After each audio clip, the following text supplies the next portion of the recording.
Where has Britain come to as a nation that there are now adverts on the London Underground, the pulsing heart of the country, encouraging people to commit suicide? Not only encouraging them to commit suicide, but trying to make it sexy. Having a MILF dancing at the kitchen table, proclaiming that it's her dying wish and it's brilliant and it means that she won't have to suffer, and nor will her family. I mean, it is a serious and really quite sudden change. And it's very much top down as well. It's very much people in positions of power and influence that are trying to push this. Now, from the perspective of woke eugenics, of course, it makes complete sense. And I will look at that shortly. But from other perspectives, I mean, it is a bombshell. I can't quite believe what I'm watching. And I can't imagine how I'd feel if I was walking along London Underground seeing that. Now, what the hell is going on? We have always had suicide. We've always had, and we've always had a kind of suicide that is acceptable and a kind of suicide that is not acceptable. In general, it has been ethically acceptable in many societies to lay down your life, in that sense to commit suicide, to lay down your life for the good of your people. So I once wrote an article about the anthropologist J.D. Unwin. He was given a medal for basically risking his life for his men, for being prepared to sacrifice his life in a time of war for his men. That is considered a good thing. A mother who dies giving birth has, in a sense, sacrificed her own life for that of her child. That is considered a good thing. An Eskimo or Inuit, on a hunting trip, an old lady who allows herself to be left behind so as not to be a burden on the resources of the community and thus dies. That is considered a good thing.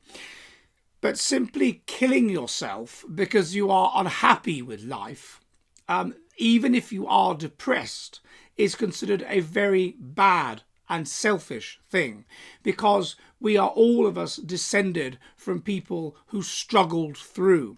We are all of us descended from people who had to deal with terrible things happening to them. And those people regarded life as sacred, regarded life as some kind of blessing, regarded life as, in a sense, not theirs, as God's, as something eternal, as something beyond them, and therefore not something they had the right to give up. Now, what we see in these commercials is a fundamental change. We are gods. We are the centre of the universe. We control everything. Our lives are merely a possession of ours, and there is nothing beyond us, and there is nothing beyond the material. And if we are unhappy with our lives for any reason at all, then we should have the right to kill ourselves. No matter how this makes others feel, no matter how this makes society feel, no matter how this makes our relatives feel, it's ours. And it's our decision, ours alone, and we should have the right to do it, no matter the devastation that it might cause. Of course, from a purely mercenary perspective, one might regard this as a good thing. I have looked before at the issue of woke eugenics. I have shown that we are becoming increasingly mentally and physically unhealthy. That we are now placing ourselves on a maladaptive roadmap of life, and only those who are the genetic pre-industrial normal population, i.e. those that are genetically, physically and mentally healthy and thus conservative and religious, will be resistant to being dragged into the death cult of wokeness, which preaches that you should change sex and that you should not have children for the good of the environment or whatever, and all of this kind of stuff. Now, this is another example of this process.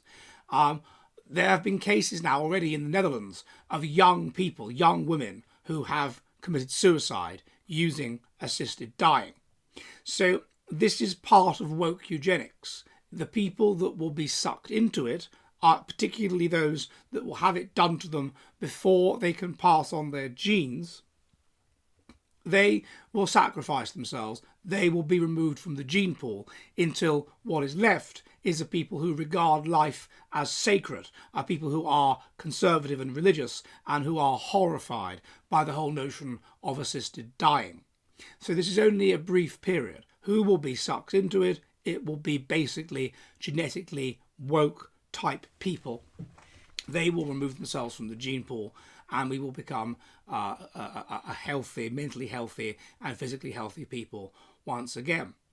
But in the meantime, there are many people that it creates a whole different culture, and there may well be, it creates a culture that well, you're an elderly person, you're a bit of a burden, why not kill yourself? I cannot see how the legalization of assisted dying does anything other than pressure elderly people to prematurely kill themselves. And this is what it is going to do.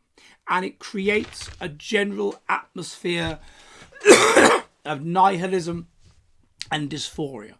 And it is true that it will be those who are congenitally conservative and based like us that will be able to overcome and get through that atmosphere of nihilism and dysphoria. But nevertheless, it is attempting to make us all feel even more down, to make us all feel that life doesn't matter, to make us all feel that little bit darker, to make us all feel a general sense of just unpleasantness, that it's not really worth it, rather than inspiring us with something positive and something life-affirming. It tells us that life, if you want it that way, isn't worth living.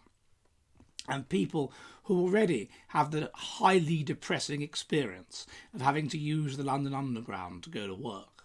I mean, it's already going on the Underground. It's like symbolic of death. You enter this black tunnel and people get on and they get off and eventually you get off. It's a metaphor for death using the London Underground. When I used it in 1999 to go to work, it was most depressing. And this makes it even more depressing. So I like the idea of as many people as possible covering those photographs with Good Samaritan